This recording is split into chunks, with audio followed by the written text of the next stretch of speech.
travaille ensemble, on nous lutter ensemble, on nous compte ensemble. Devant mon Dieu, nous tous cassons, on nous travaille ensemble. En premier lieu, j'aimerais vraiment vous remercier d'être là. C'est pas facile un samedi matin, j'imagine. On est très content que vous soyez mobilisés. J'aimerais aussi remercier l'OMPA qui a accepté d'être le parrain de cette manifestation. Ça permet à des jeunes qui seraient restés dans leur coin de se mobiliser ensemble et d'échanger. On est dans le positif. Je ne suis pas non plus dans l'angélisme persuadé qu'en 2 ou 3 ateliers on va changer les choses. Mais c'est pareil, je suis de ceux qui pensent que l'intérêt principal de la démarche, c'est pas d'y arriver, c'est d'essayer. C'est d'emblée de se mettre dans une posture où on ne subit plus, où on fait, on essaye de faire. Permettez-vous de penser différemment, obligez-vous à casser un petit peu la routine, le chemin déjà débroussaillé, aller ailleurs. Ce qui fait véritablement la jeunesse d'un être, c'est sa capacité à mobiliser dans son imaginaire dans des modalités qui ne soient pas des modalités de soumission et des modalités d'acceptation des impossibles repérés.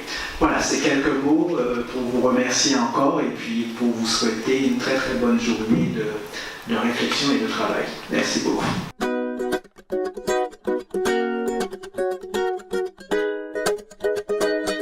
Aujourd'hui, on va pointer du doigt des solutions et on va essayer de mettre en œuvre, on va tout faire pour mettre en œuvre la pérennité de ce projet que vous allez porter. Je voudrais en fait que nos échanges avec les îles qui sont si proches soient autres que touristiques, qu'on puisse davantage se connaître et puis surtout peut-être modifier l'image que les Antilles françaises donnent à ces îles en majorité anglophones. Je suis d'origine anglophone et ça fait à peu près 30 ans que j'attends que la Martinique s'ouvre.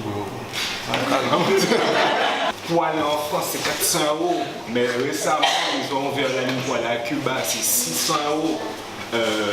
Donc, il faut se poser aussi les bonnes questions. On est dans un berceau multiculturel, c'est extrêmement riche et sur tous les niveaux. Et je trouve dommage que, au lieu d'être encouragé, la mobilité vers ces pays-là soit même réfrénée et écrasée par la mobilité vers les pays occidentaux. La Caraïbe, c'est nos voisins qui ont du potentiel, qui ont du savoir-faire et qui ont surtout une culture similaire à la nôtre. Donc faire de la Caraïbe vraiment un nouvel espace commercial, une nouvelle place de marché qui compte, puisqu'on est des petites îles avec des marchés petits, on est 400 000 à la Martinique, ça n'intéresse pas des gros industriels. Si on se met tous ensemble avec la Caraïbe, là on va commencer à intéresser, on va commencer à avoir un poids. Commercialement, on va pouvoir s'ouvrir sur le monde.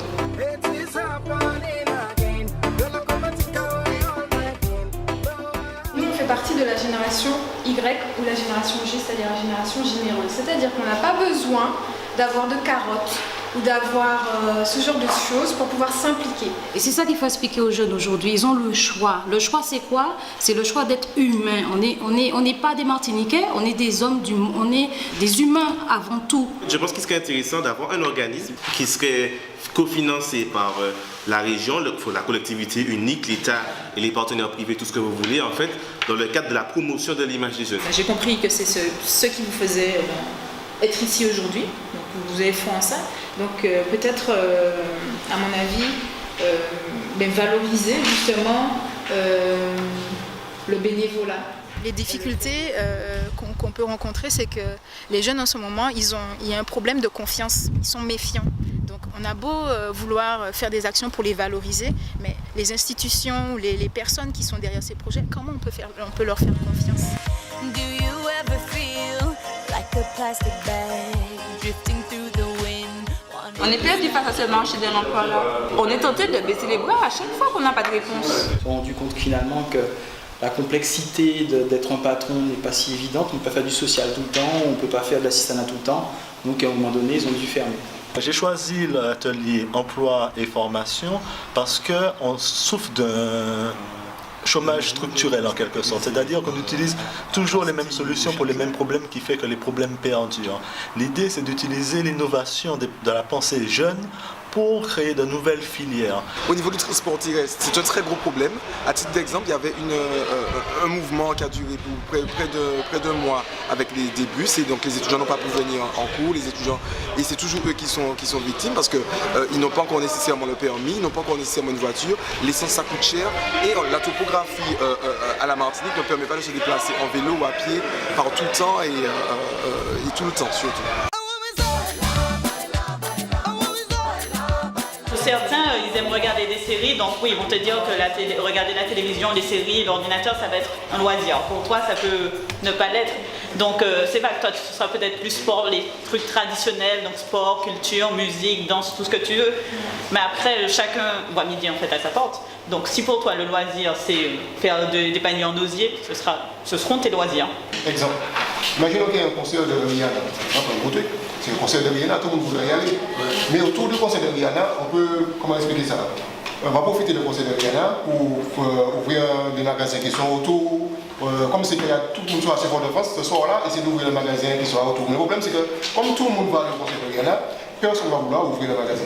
Donc il faut trouver un moyen, quand la personne travaille ce soir-là, il sait qu'il va toucher double parce qu'il reste travailler. Il ne faut pas oublier qu'on est sur une petite île. Ce qui veut dire que les chefs d'entreprise, quand ils vont lancer un projet de loisir, aussi innovant puisse-t-il être, on va être confronté à un problème de taille de marché. Je me prénomme Mélanie Belfoy, je suis âgée de 20 ans, je suis étudiante et à la fois salariée.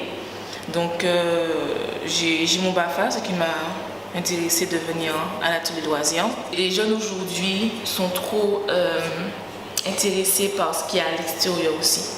Souvent on veut savoir, ok d'accord, l'Amérique c'est beau, New York c'est beau, les films hollywoodiens c'est beau aussi, mais la Martinique c'est beau aussi. Et ce qu'il faudrait faire comprendre à ces jeunes-là, que la Martinique c'est tout aussi beau.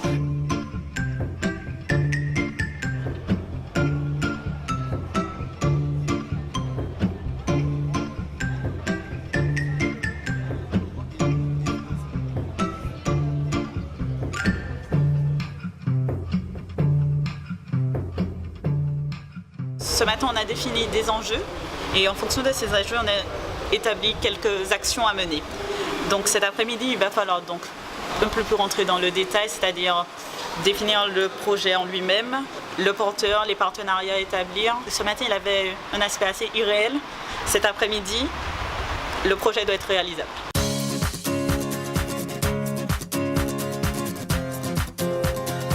Donc on va avoir un récapitulatif. Chaque atelier va présenter donc les différents projets qu'ils ont pu trouver ce soir. Chaque année, la région met en place déjà des campagnes d'affichage sur des informations adressées aux jeunes. Et là, au fait, on voulait vraiment préciser, mettre en avant les valeurs civiques et les valeurs humaines. Effectivement, il y a un problème au niveau de l'éducation qu'on souhaiterait compenser, du moins améliorer, notamment par la mise en place ou du moins la remise en place d'un service militaire, un peu de RSMA. Quand on est en recherche d'emploi, on est finalement on est très isolé, on cherche un emploi tout seul, alors qu'on pourrait avoir une plateforme avec des gens qui ont des compétences différentes, et ça permettrait de trouver des associés pour monter un projet avec des personnes ayant des compétences différentes.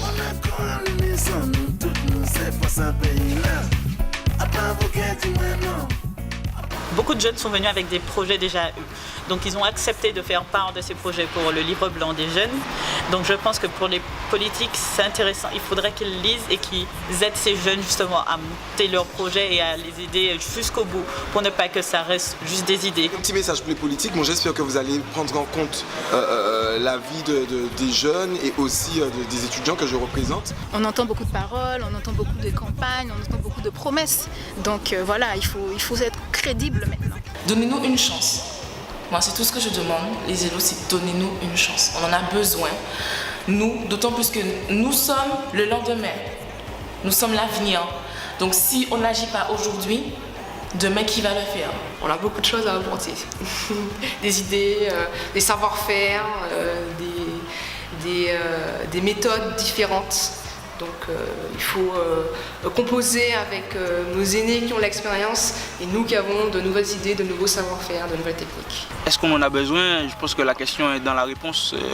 On ne peut que dire oui. On nous travaille ensemble, on nous lutte ensemble, on nous ensemble. On va mon Dieu, nous tous